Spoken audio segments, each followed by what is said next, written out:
یہ جو عیاشیاں زمین پر کرتے ہیں بندے، اللہ کی زمین ہے، سلطنت اس کی ہے، حکومت اسی کی ہے، کھاتے اسی کا ہو، پیتے اسی کا ہو، اور نافرمانی اسی کی زمین پر، تو سمندر روزانہ 2 مرتبہ جلال میں آتا ہے، غصے میں آتا ہے، اور باہر نکل کر کے آتا ہے اور کہتا ہے مولا تو مجھے حکم دے دے، اجازت دے دے، میں ایسی تباہی لاؤں گا کہ ان کے گھروں کے چھتیں اکھڑ جائیں اور ان کا نشان ختم ہو جائے۔ رب تبارک و تعالیٰ کا حکم ہوتا ہے سمندر تو واپس چلا جا، میں اپنے بندوں کے توبہ کا انتظار کر رہا ہوں۔ سمندر کو واپس کر دیا جاتا ہے۔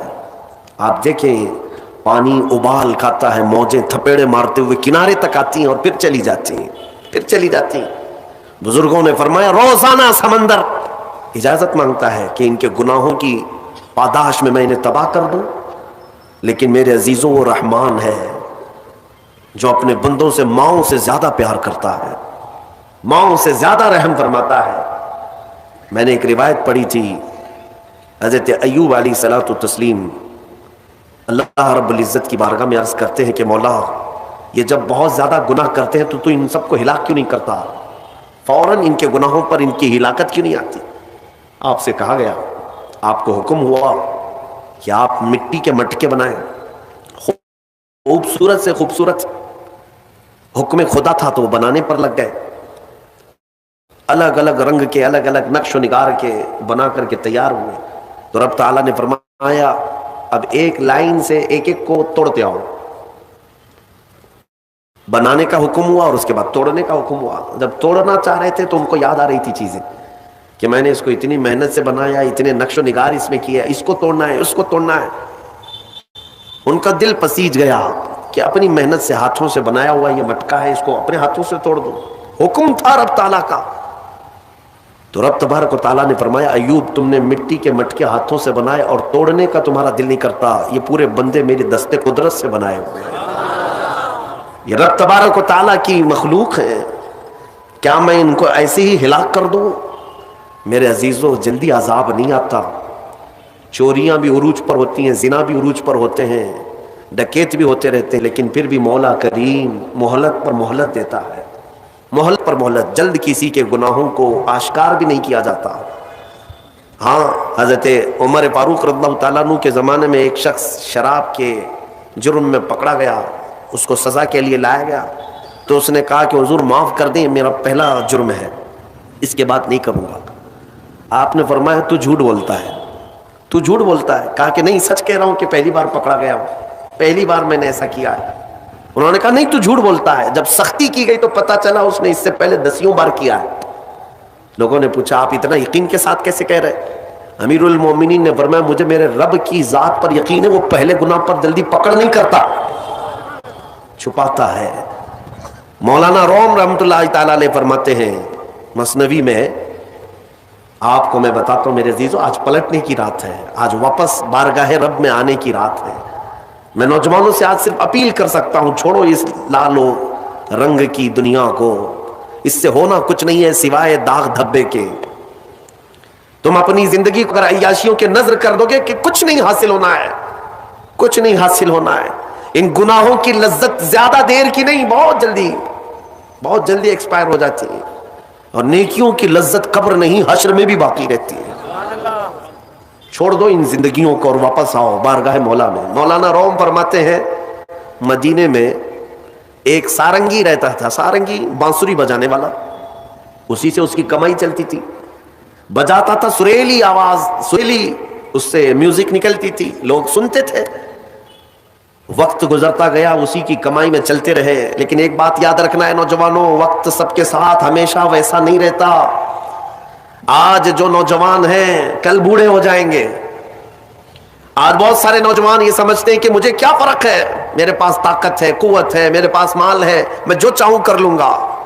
وقت سب کے ساتھ یکساں نہیں رہتا، بہت جلدی چیزیں زائل ہو جاتی ہیں، ختم ہو جاتی ہیں۔ ہم نے ان لوگوں کو بھی دیکھا ہے جن کے بارے میں، ابھی میں زیادہ پرانی بات نہیں کر رہا ہوں، 10 سال پہلے کی بات، جن کا یہ اعلان تھا کہ اتنا مال ہے کہ ہماری 7 پشتیں کھا سکتی ہیں، لیکن اسی بندے کو میں آج دیکھتا ہوں وہ 10-10 روپے مانگتا ہے، 10-10 روپیہ آج بھی مانگتا ہے۔ کہاں گئی دولت؟ ایک حالت میں ہمیشہ انسان نہیں رہتا، بدل جایا کرتی ہیں کیفیتیں۔ وہ سارنگی جو زندگی بھر بانسری بجا بجا کر کے پیسہ کماتا تھا، 80 سال کا ہو گیا، سانس پھولنے لگی. اب جب سانس پھولنے لگی تو بانسری بجتی نہیں، لائٹ ٹوٹ جاتی ہے. لوگ نہیں سنتے تھے، کہتے تھے بڑھاپے میں اس کی بانسری بجتی ہی نہیں، کیا بات اس کی باجے کو سنے. لوگ چھوڑ چھوڑ کر کے جانے لگے، نہ کوئی محفل گرم ہوتی، نہ کوئی اس کو پیسہ دینے والا تھا. اور اب تو ایسے حالت ہو گئی کہ اس بوڑھے کے 80 سال کی عمر میں پیٹ کے لالے پڑ گئے، کھانے پینے کے لیے کچھ نہیں ہے. جو کچھ بھی ملتا تھا وہ بانسری کے بجانے سے ملتا تھا. تھک ہار کر کے اپنی بانسری کو لے کر کے آیا جنت البقیع قبرستان، مدینہ طیبہ کا مشہور قبرستان. غالباً ایسی کوئی مقدس رات رہی ہوگی، یہ حضرت عمر فاروق کا زمانہ ہے. رات کافی ہو چکی، مدینہ سو رہا، مدینے کے لوگ سو رہے ہیں. اور وہ قبرستان میں آیا اور قبروں کو دیکھنے لگا. کہا عنقریب میرا بھی یہیں جانا ہے، مجھے بھی منو مٹی تلے اب دب جانا ہے. چند لمحوں کا میں مہمان ہوں، چند دنوں کا پتہ نہیں. اور زندگی بھر بانسری بجا بجا کر کے کھاتا رہا. آج کے دن اس نے کیا کیا، بانسری اٹھایا اور توڑ دیا. لکڑی کی ہوتی تھی، توڑ دیا اور کہا اے رحمان تیرا بندہ ہوں، دنیا نے مجھے کھلانا پلانا چھوڑ دیا ہے، کیا اب تو بھی نہیں کھلائے گا، کیا تو بھی نہیں پلائے گا. وہ پکارتا رہا اور روتا رہا اور کہا میرے پاس اس کے علاوہ اب کوئی دروازہ باقی نہیں ہے کہ میں پلٹ کر کسی اور سے سوال کروں. لوگ عزت دیا کرتے تھے، بانسری والا سارنگی والا بڑی میٹھی آواز میں بجاتا تھا. آج جب ایسی کیفیت آئی تو سارنگی بانسری توڑ دیا اور پکارتا پکارتا تھک ہار کر اسی قبرستان میں مٹی میں ہی سو گیا، تھک کر کے گر گیا نیچے. جانتے ہیں سیدنا عمر ابن خطاب رضی اللہ تعالیٰ عنہ مسجد نبوی میں رات کے وقت قرآن پڑھ رہے تھے، عبادت میں مشغول تھے. آپ کی آنکھیں کیا بند ہوئی، مصطفیٰ کریم صلی اللہ تعالیٰ علیہ وسلم تشریف لائے. کہا عمر اٹھو مسجد سے، جاؤ جنت البقیع میں میرا ایک غریب امتی بھوکا ہے، میرا ایک غریب امتی بھوکا ہے، میرے رب نے حکم دیا کہ اس کے کھانے پینے کا انتظام کرو. اللہ اکبر. حضرت عمر بیدار ہوئے کہ رسول پاک صلی اللہ علیہ وسلم حکم فرمائے اور رحمان کا حکم آیا کہ کوئی کھانے کے لیے مجبور ہے. تو حضرت عمر کہتے ہیں کہ ضرور کوئی مقدس مہمان ہے میرے مصطفیٰ کا، کوئی مقدس مہمان ہے، کوئی بڑا نیکوکار آدمی ہے جس کے لیے مولا نے حکم فرمایا. اپنے گھر سے توشہ بنوایا اور اچھی غذا بنوائی اور لے کر کے خود اپنے ہاتھ سے جنت البقیع آئے اس مہمان کو ڈھونڈنے کے لیے. کون مقدس مہمان ہے؟ پورے قبرستان میں کوئی نظر نہیں آیا اور اس مٹی پر یہی بوڑھا کمزور اپنی بانسری توڑے ہوئے گرا ہوا نظر آیا. آپ گئے اس کو جگایا، پوچھا کون ہو؟ وہ جھجک کر کے اٹھ گیا اور سامنے امیر المومنین کو دیکھ کر ڈر گیا کہ کہیں میری سزا کا وقت نہ آ گیا ہو، کوڑے نہ مارے جائیں مجھے. اٹھ گیا. حضرت عمر نے کہا کیا تو ہی بھوکا آدمی ہے، کیا تو ہی پیاسا آدمی ہے؟ کہا ہاں امیر المومنین، بھوکا اور پیاسا تو میں ہوں. دسترخوان وہیں بچھایا، توشہ اس کے سامنے کھول دیا اور کہا لے کھا لے، تیرے کھانے کے لیے رحمان نے مجھے بھیجا ہے، مصطفیٰ کریم صلی اللہ علیہ وسلم کا حکم ہے. وہ بوڑھا ایک لقمہ کیا اٹھایا تھا کہ کرب سے اور درد سے رونے لگ گیا اور کھڑا ہو گیا اور پکار کر کے کہنے لگا اے مولا، اے رب قدیر، 80 سال کا ہو گیا، زندگی بھر لوگوں کو خوش کرنے کی کوشش میں تجھ سے منہ پھیرا رہا، آج ایک رات تجھے کیا پکارا کہ تو نے وقت کے امیر المومنین کے ہاتھ میرا توشہ بھیجا، وقت کے امیر المومنین کے ہاتھ میرے کھانے اور روٹی کا انتظام کیا. یہ کہہ کر کے وہ بے ہوش ہو کر گر پڑا. میرے عزیزوں، یہ آج کی رات میں تم سے اتنا مطالبہ کروں گا، دیر ابھی بھی نہیں ہوئی، پلٹ آنے کا وقت ہے. وَتُوبُوا إِلَى اللَّهِ جَمِيعًا أَيُّهَا الْمُؤْمِنُونَ، تم سب کے سب اللہ کی طرف لوٹ آؤ اے مومنو. میرا مولا فرماتا ہے لعلکم تفلحون، ان قریب تم کامیاب ہو جاؤ گے، تم کامیاب ہو جاؤ گے. 80 سال اگر مولا سے دور بھاگتا تھا، ایک بار اسے کیا پکارا. اسی کو تو اقبال نے کہا تھا وہ ایک سجدہ جسے تو گراں سمجھتا ہے، وہ ایک سجدہ جسے تو گراں سمجھتا ہے، ارے 1000 سجدوں سے دیتا ہے آدمی کو نجات. ادھر ادھر سر جھکانے سے تیرے سر کو اگر کوئی چیز بچا سکتی ہے تو میرے رب کا سجدہ ہے. یہاں جھک گئے تو مولا ہر جگہ جھکنے سے بچا لے گا، یہاں کے فقیر ہو گئے تو مولا ہر جگہ کے فقر سے بچائے گا، اس بارگاہ کے محتاج ہو گئے تو دنیا کی محتاجی سے بچائے گا۔ میرے عزیزوں، میں آپ کو اور ایک بات عرض کر کے، حالانکہ میرا عنوان الگ ہے، میں صرف رات کی بات تھی تو میں سوچا کہ تمہیں دعوت دے کر کے چلا جاؤں۔ آج کی جو رات ہے وہ توبہ کی رات ہے، شاپنگ میں اور عیاشی میں گزارنے کی رات نہیں۔ حبیب اعجمی کا نام سنا ہوگا آپ نے، بغداد کے رہنے والے مشہور مالدار شخص، پیسہ بہت تھا لیکن معاملہ یہ تھا کہ سود پر پیسہ، سود کا کاروبار، لوگوں کو سود دینا، لوگوں سے سود لینا، یہ کاروبار چلتا تھا۔ مسلمانوں، اگر اپنے معاشرے میں سود کی بلا ہے تو فوراً توبہ کر لو۔ میرے آقا صلی اللہ علیہ وسلم کا فرمان عالی شان ہے، جس نے سود کا ایک لقمہ کھایا وہ گناہ اتنا بڑا ہے کہ جیسے کہ کعبے کے سامنے اس نے اپنی ماں سے زنا کیا۔ یہ بہت خطرناک چیز ہے، لوگ اس کو آج ہلکے میں لیتے ہیں۔ پیسہ ڈبل کرنے والا سسٹم مسلمانوں کو بہت جلدی پسند آتا ہے، کوئی بھی آ جائے کمپنی، چٹ فنڈ کمپنیاں صرف مسلمانوں کے محلے میں ہی کامیاب ہوتی ہیں، باقی جگہ نہیں۔ لاکھ روپے دو اور تم گھر میں نواب صاحب بیٹھے رہو، ہر مہینہ 10-10 ہزار آتا رہے، یہ پتہ ہی نہیں کہ کس طرح سے آتا ہے۔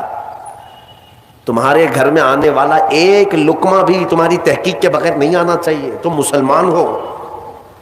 ایک سکہ بھی تمہارے گھر میں بغیر تحقیق کا نہیں آنا چاہیے۔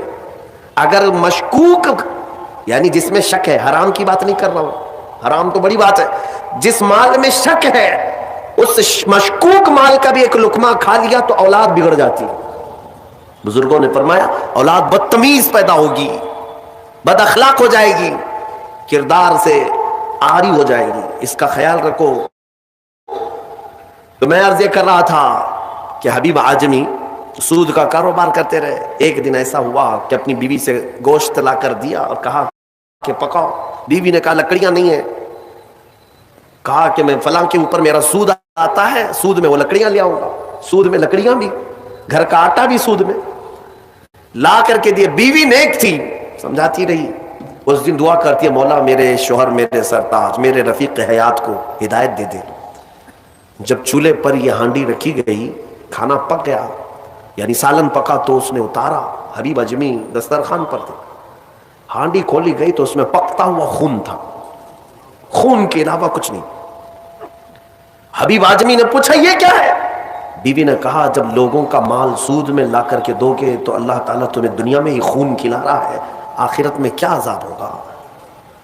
بات اثر کر گئی، بات اثر کر گئی دل پر، اور ڈر بھی گئے کہ اپنی آنکھوں سے دیکھا کہ پکتا ہوا گوشت خون بن چکا ہے۔ فوراً پورے جسم میں کپ کپی طاری ہو گئی، توبہ کیا، کھڑے ہو گئے، گھر سے باہر نکلے تو راستے سے جا رہے تھے، بچے جو کھیل رہے تھے، ایک بچے نے پکار کر کہا اے بچے ہٹو، یہ سود خور آ رہا ہے، اس کی چھاؤں کہیں ہم پر پڑ گئی تو ہم برے ہو جائیں گے۔ بچوں میں بھی یہ بات آ گئی تھی۔ حبیب اعجمی کو آج دل پر بات لگی، میرا رب کسی کے لیے ہدایت دیتا ہے تو کچھ ذریعے بنا دیتا ہے۔ حبیب اعجمی اب رونے لگ گئے کہ میں اس قدر خستہ ہوں، اس قدر بدنام ہوں کہ بچے میری چھاؤں سے بھاگ رہے ہیں۔ اب سوچا کہ اب میں سود نہیں لوں گا اور نہ ہی اس کاروبار میں، سب کو چھوڑ دیا۔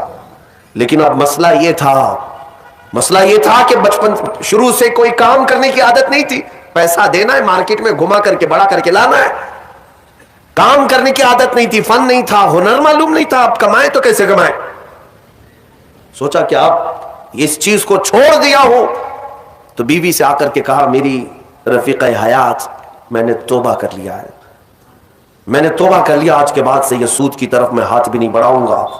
بیوی سجدہ شکر ادا کرتی اور کہتی ہے میرے رفیق، اے میرے زندگی کے ساتھی، اب فکر مت کرنا، میں تم سے کسی چیز کا مطالبہ نہیں کروں گی، آدھی روٹی بھی لاؤ میں صبر کروں گی، آدھی روٹی بھی آئی تو میں صبر کروں گی، اس لیے کہ آپ حلال رزق کی طرف جا رہے ہیں۔ کاش ہماری عورتیں ایسی ہوں جو اپنے شوہر کو سیدھے راستے پر لانے کا سبب بن سکے، ورنہ بہت ساری عورتوں کے مطالبات کی وجہ سے مرد حرام کاریوں میں پڑ گئے۔ تنخواہ تھوڑی سی ہے، عورت کے مطالبے زیادہ ہیں، اس کے مطالبے پورے کر نہیں پا رہا ہے تو حرام کاریوں میں مصروف۔ بہت سارے مردوں کے بگڑنے کی وجہ ان کی عورتیں بنی ہیں، اور جب پورا نہیں کر پاتے اور پیسہ بھی نہیں مل پاتا تو پھر نشے کی عادت لگ جاتی ہے. ٹینشن سے مکتی چاہیے. جو روز عورت مجھے گھر پہ جاتی پریشان کرتی ہے. میرے عزیزوں, وہ حبیب اجمی کی خاتون نے ان کو دلاسا دیا کہ جاؤ آپ نوکری کرو. نوکری کہاں کرتے, اب تک کرنے کی عادت نہیں تھی, عمر ہو گئی تھی. سیدھے گئے ایک دیہات چھوٹا گاؤں تھا, اس گاؤں کی ایک مسجد تھی, مسجد کے اندر جا کر بیٹھ گئے. دن بھر بیٹھے رہے, نمازیں پوری پڑھ لی. عشاء کا وقت ہو گیا, نماز پڑھ کر کے اللہ کی بارگاہ میں رونے لگے, مولا کام کا آدمی نہیں ہو, اب تک کیا نہیں, اب میں اپنے گھر کیسے چلاؤں, تو میرے لیے کوئی انتظام فرما. رات کے وقت آئے, بیوی نے پوچھا کوئی نوکری ملی؟ کہاں مل گئی ہے, نوکری مل گئی ہے, بہت ہی اچھی جگہ پر ایک بادشاہ ہے, اس کے ہاں خدمت پر میں لگ گیا. کہا بہت اچھی بات ہے. دوسرے دن پھر گئے, اسی مسجد میں بیٹھے رہے. رات کو آئے, بیوی نے پوچھا کچھ اجرت ملی آج؟ جس بادشاہ کے یہاں کام کر رہے ہو تمہاری نوکری پر کچھ تنخواہ ملی؟ کہا نہیں. بادشاہ نے کہا ہے کل دے دوں گا. اپنی بیوی کو ٹال رہے تھے, اپنی بیوی کو ٹالنے کے لیے بول دیا ایسی کہ نوکری کر رہا ہوں. کہا کہ کل دینے کا وعدہ کیا ہے. پھر تیسرا دن آیا, تیسرے دن بھی وہ اسی مسجد میں رات گزار کر آئے. بیوی نے پھر پوچھا کچھ اجرت ملی؟ کہا نہیں آج بھی نہیں دیا. بادشاہ نے کہا کل دے دوں گا. چوتھا دن آیا, چوتھا دن بھی مسجد میں گزار کر آئے. حالانکہ بیوی نے صبر کا دامن ایسا پکڑی رہی, کہنے لگی مجھے کوئی جلد بازی نہیں ہے, جب آئے گا تب کھائیں گے. 4 دن ہو گئے. آج پھر رات کو بیوی نے پوچھا کچھ تنخواہ ملی؟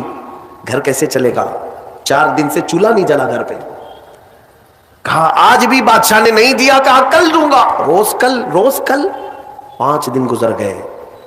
اس کے بعد وہ 5ویں دن ایسی ان کی کیفیت تھی کہ اب رات جب بہت زیادہ ہو گئی تو گھر کی طرف پلٹ رہے تھے, پاؤں بوجھل ہو گئے. پھر بیوی پوچھے گی آج تنخواہ ملی؟ روز جھوٹ بول رہا ہوں, روز جھوٹ بول رہا ہوں, مجھے کون تنخواہ دے گا؟ آج کیا بولوں اپنی بیوی کو, اپنی شریک حیات کو. جب وہ واپس پلٹے تو آج رات کو اپنے گھر کے باہر ہی دیکھتے ہیں گھر میں خوب اجالا ہے, گھر میں روشنی ہے. گھر کی طرف آگے بڑھتے بڑھتے آئے, میری بیوی سوئی نہیں, انتظار میں ہوگی, پوچھے گی کیا اجرت ملی, تنخواہ ملی. لیکن جیسے ہی گھر کے اندر گئے, بڑا سا دسترخوان بچھا ہے, ہر قسم کے کھانے لگے ہوئے, کھانے لگے ہوئے ہیں. حیرت میں آ گئے, 5 دن کے کمانے کا کوئی ذریعہ نہیں. میری بیوی کے پاس بھی اتنا مال نہیں, یہ کہاں سے آیا دسترخوان؟ بیوی کو جلال میں پوچھنے لگے یہ دسترخوان کہاں سے آیا, یہ کھانا کیسے آیا؟ بیوی کہتی ہے کیا مذاق کرتے ہیں آپ, کیا مذاق کرتے ہیں آپ؟ آپ جس بادشاہ کے ہاں کام کرتے ہیں وہاں کا ایک سپاہی آیا تھا, وہی دسترخوان لے کر آیا اور سارا کھانا اسی نے دیا ہے, اور یہ مجھے کہہ کر گیا ہے اے خاتون تیرا شوہر رات میں آئے تو اسے کہہ دینا یہ تو 5 دن کی اجرت ہے, اور محنت کرے گا اور اجرت دی جائے گی. حبیب اجمی غش کھا کر گر پڑے. بیوی نے اٹھایا, پوچھا کیا بات ہے, کیوں غش کھا کر گر پڑے؟ ہوش آنے کے بعد کہتے ہیں میری رفیق حیات آج سچ بتاتا ہوں, میں نے کوئی نوکری نہیں کی, میں نکما آدمی, کوئی نوکری نہیں کی. مسجد میں جاتا تھا, خالی بیٹھا رہتا تھا. آج ڈر کر کے آ رہا تھا کہ تجھے جواب کیا دوں گا. وہ رحمان اس قدر غیرت مند ہے اپنے بندوں پر, اتنا رحیم ہے کہ تیرے سامنے شرمندہ ہونے سے بچانے کے لیے وہ جس کو بھیجا مولا وہ کسی بادشاہ کا سپاہی نہیں, وہ اسی رحمان کا کوئی فرشتہ آیا تھا جس نے کھانا دیا ہے. عزیزان گرامی, کہنے کے لیے بہت ساری باتیں ہیں, لیکن میں اتنی بات عرض کرنا چاہتا ہوں. زندگی گناہوں میں گزری, ایک بار توبہ کر کے حبیب اجمی کے آ گئے اور مولا کریم نے اپنے سارے دسترخوان ان کے لیے کشادہ کر دیے. اس کے بعد جانتے ہیں حبیب اجمی اسی دسترخوان سے اٹھ کر کے جو چلے گئے, ایسی عبادات, ایسے مجاہدات کیے, اللہ اکبر, اس مقام عظما پر فائز ہو گئے تھے کہ جس مقام کی غوث اعظم عبد القادر جیلانی بھی تعظیم کیا کرتے تھے رضی اللہ تعالیٰ. میرے عزیزو, حبیب اجمی اللہ کی بارگاہ میں وہ مقبول تھے کہ حضرت فضیل بن عیاض ایک دن ان کے پیچھے مغرب کی نماز پڑھنے کے لیے آئے. حضرت حبیب اجمی کی زبان میں تھوڑی لکنت تھی, تو قرات میں ان کی لکنت سمجھ میں آ رہی تھی, تو فضیل بن عیاض پیچھے سے نماز توڑ کے چلے گئے, اس کے پیچھے میں کیسے نماز پڑھوں. فضیل بن عیاض بہت پائے کے ولی ہیں, کہتے ہیں میں گیا تو 3 دن تک میری عبادت کا ذوق ختم ہو, لطف ہی ختم ہو گیا. میں بارگاہ مولا میں رونے لگا کہ مولا مجھ سے کیا خطا ہوئی. رات کے وقت مجھے غیب سے ندائی کہ فضیل تو نے میرے محبوب حبیب کی صرف زبان دیکھا، اس کے دل کی پاکی کو نہیں دیکھا. وہ اللہ کی بارگاہ کا مقبول ہے، جب چھوڑ دیتا ہے پچھلی چیزیں وہ رحمان اتنا محبوب بناتا ہے، اتنا محبوب. میں نے ابھی ایک چیز پڑھی تھی، بغداد میں ایک شخص تھا، بڑے پیسے والا تھا، بہت پیسے والا تھا، اور ہر گناہ عادت تھی اس کی. پیسے والوں کی اکثر یہ چونچلے ہوتے ہیں کہ وہ سوچتے ہیں کہ عیاشی میں کہاں میں پیسے لگاؤں. شراب پیتا تھا، خوب عیش، جوا میں پیسے لگتے تھے، روز نئی عورتوں کے ساتھ اس کی صحبتیں، یہ اس کا مزاج تھا تو مسلمان، پیسہ زیادہ ہونے کی وجہ سے ایک غلط سنگت میں غلط عادتوں کا مالک. اس شخص کی عادت یہ تھی کہ روز ایک نیا گناہ کرتا تھا اور ڈائری بنایا ہوا تھا، اس میں سب لکھ بھی دیا کرتا تھا. آج میں نے اتنے پیسے کا جوا کھیلا، آج میں یہ فلاں شراب پی ہے، آج میں نے ان لڑکیوں سے زنا کیا ہے، آج میں فلاں جگہ یہ کیا. سب جو کرتوت ہوتے تھے سب ڈائری میں لکھتا تھا. اتنی بڑی ڈائری بھی بن گئی. ایک دن ایسا ہوا کہ گزر رہا تھا بازار سے، ایک خاتون کو دیکھا جو حسین تھی اور مجبور نظر آ رہی تھی. اس کے پاس گیا، کہا کیا چیز ہے؟ اس نے کہا مجھے مال کی ضرورت ہے. اس نے کہا چل میرے گھر، میری خواہش پوری کر، میں تجھے جتنا چاہیے وہ دے دیتا ہوں. وہ عورت چلی آئی ساتھ میں، وہ عورت آ گئی. جب یہ نوجوان جو بغداد کا بڑا پیسے والا مالدار رات کے وقت اپنے بستر پر آیا اور اس خاتون کو کہا کہ آجا ہم دونوں تنہا ہیں، وہ عورت رات کے وقت سو تو گئی لیکن اس کا پورا جسم پیلا پڑ گیا، اس کا چہرہ پیلا اور ہاتھ پیر کانپنے لگ گئے. یہ نوجوان اٹھ کر کھڑا ہوا، کہا کہ ڈر رہی ہے تو کسی بات سے؟ تیرے جسم کی یہ زردی کس بات کی؟ وہ خاتون کہتی ہے نہیں کوئی بات نہیں. پھر اس نے کہا ڈر مت، اس محل میں کوئی نہیں آئے گا میری اجازت کے بغیر، یہ سب پوری میری پراپرٹی ہے، یہ میری شہنشاہیت ہے یہاں پر. اس خاتون نے کہا ہاں یہ تو میں دیکھ رہی ہوں، لیکن مجھے ڈر اس بات کا ہے کہ وہ رحمان مجھے دیکھ رہا ہے، اس کے سامنے میں کیسے ننگی ہو جاؤں؟ میں نے آج تک یہ گناہ نہیں کیے، میں پیشہ ور عورت نہیں ہوں. وہ کہتی ہے میں ایک بیوہ عورت ہوں، میرے 3 بچے ہیں، 4 دن سے بھوکے ہیں. میں روز انہیں تسلی دیتی ہوں کہ مجھے بازار میں کچھ کام مل گیا تو میں اجرت لا کر کے تمہیں کھلا دوں گی، مجھے کوئی نوکری نہیں دیتا، اور آج میں مجبوراً بازار میں کھڑی تھی تو مجھے مل گیا. میں اپنے چھوٹے بچوں کے، یتیم بچوں کی بھوک کو ختم کرنے کے لیے تیرے گھر آ گئی، لیکن جب بستر پر سوئی تو مجھے خوف ہونے لگا کہ میرا رب دیکھ رہا ہے. میں نے آج تک جسم کو ننگا نہیں کیا. وہ ڈری ہوئی عورت تھی، پاکیزہ عورت تھی. جب اس کی زبان سے یہ جملے نکلے تو یہ جو نوجوان تھا جو گنہگار تھا وہ کھڑا ہو گیا، کہا اے خاتون اٹھ جا بستر سے، اٹھ جا. اور اس کے بعد کہتا ہے دیکھ میں تجھے بتاؤں میرے پاس کیا کیا ہے. اس زمانے کی جو سواریاں تھی، گھڑیاں تھی، سب میرے پاس، بڑا بنگلہ، بڑی جائیدادیں، ہر طرح کے کھانے، سونے چاندی زیورات سب میرے پاس.